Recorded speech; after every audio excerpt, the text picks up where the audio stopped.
la bourse de Paris, les investisseurs ont applaudi la publication des inscriptions hebdomadaires au chômage, des chiffres au plus bas depuis le début de la pandémie. Parmi les valeurs qui se sont distinguées, on retrouve Bouygues, le conglomérat diversifié, était bien orienté après avoir enregistré pour le premier trimestre un bénéfice net de 21 millions d'euros contre une perte de 204 millions un an auparavant. Le chiffre d'affaires, lui, a progressé de 7% à 7,74 milliards d'euros. Le groupe a confirmé ses objectifs pour 2021.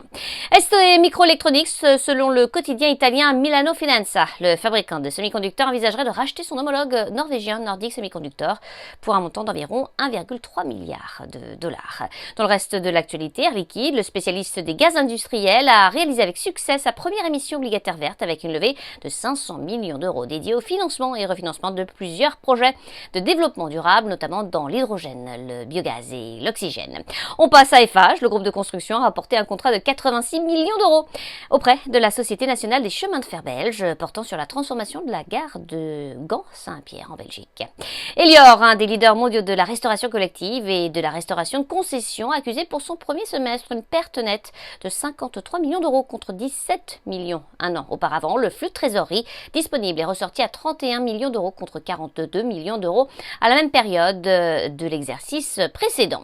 Soitec, un leader mondial de la production de matériaux semi-conducteurs innovants, a bénéficié d'un relèvement de recommandations de la part d'un analyste.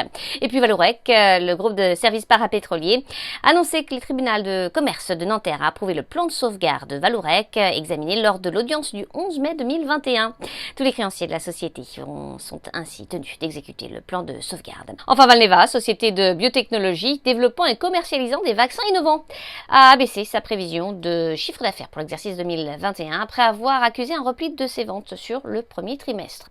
À New York, Sabrina Cagliusi pour Trading Central. Je vous souhaite une très belle fin de journée à tous. À demain.